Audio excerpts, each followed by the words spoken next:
How racist is South Korea? After a recent incident where there was another TV show that showed someone in blackface, this question is being asked. This is a WaygookinWay podcast. This is on Daily. This topic comes from a video on the YouTube channel Asian Boss. Asian Boss recently did a video asking Korean people on the street what they thought of black people.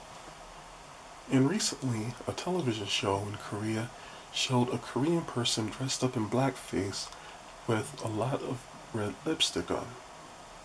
Things that are commonly viewed as racist by black people in America. So they sat down with black people who are living in Korea to get their take on things. Here's my reaction. The black people that were interviewed definitely have been through various racial incidents while in Korea. One of the most common ones that they felt was that there would be times where people would refuse to sit next to them on public transportation. While sometimes that can be considered a good thing because of having extra space, it can be noticeable when people choose to get up and move rather than sit next to you. While I was in Korea, this was something that I didn't experience, but it's something that I very easily could see happening. I had been on the bus and on subways where people were staring at me. After all, it's not that often that you see a 6'4" dark-skinned black man walking around in Korea. And for little kids, they seem to be more curious than anything. More than likely, I was the first black person they had ever seen in person. So wondering who I am and what I was doing there seemed to be on their mind, with some little kids thinking it was cool that they had actually seen me. The question did get asked, why stay in Korea?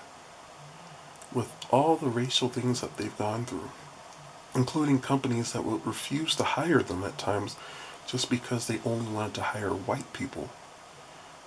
Why not just leave Korea?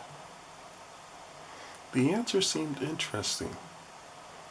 The answer that was given by one woman was that things have actually gotten better in Korea in the 6 years that she's lived there. But she also wanted to be a role model to the younger kids that she was teaching to help them see the truth about black people. What could be false that's said about black people?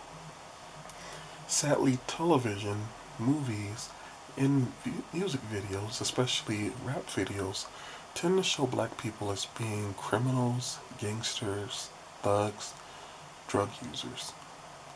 All of these things have been shown to older generations of Koreans, which can negatively affect their view of African Americans.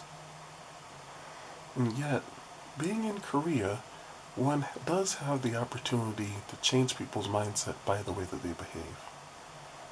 My take on that?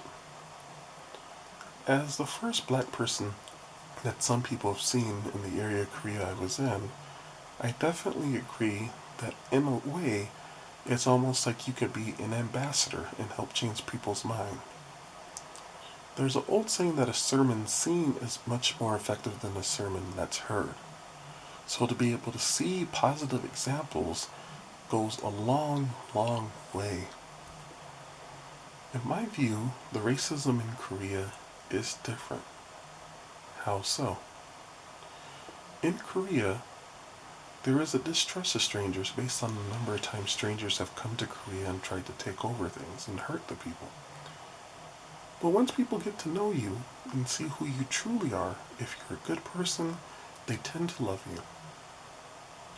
That same cannot be said in the United States, based on my personal experience living here. One woman in the interview mentioned that she didn't have to be accosted in Korea. She didn't have people asking her how she could afford to live in a certain area or assume because of the color of her skin she had to live somewhere else. People didn't ask her how she could afford to drive a certain car. Various forms of racism that seem more permanent than the ones in Korea. It was also mentioned that people didn't fear someone coming up to them and giving them a racist tirade in Korea. Well, unfortunately, it seems to be a weekly occurrence on social media and on the news in the United States.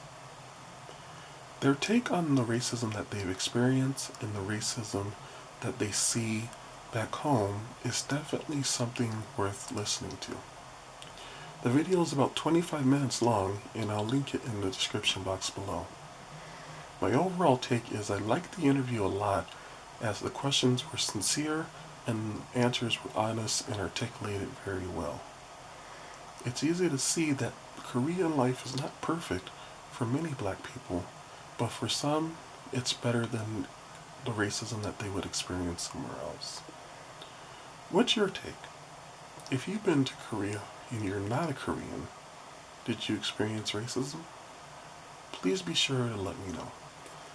As always, you can email me at contact@waygookinway.com.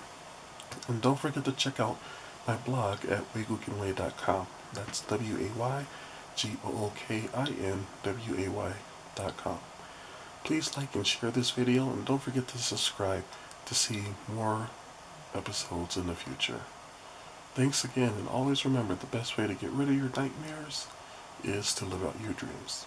I'll talk to you later. Goodbye.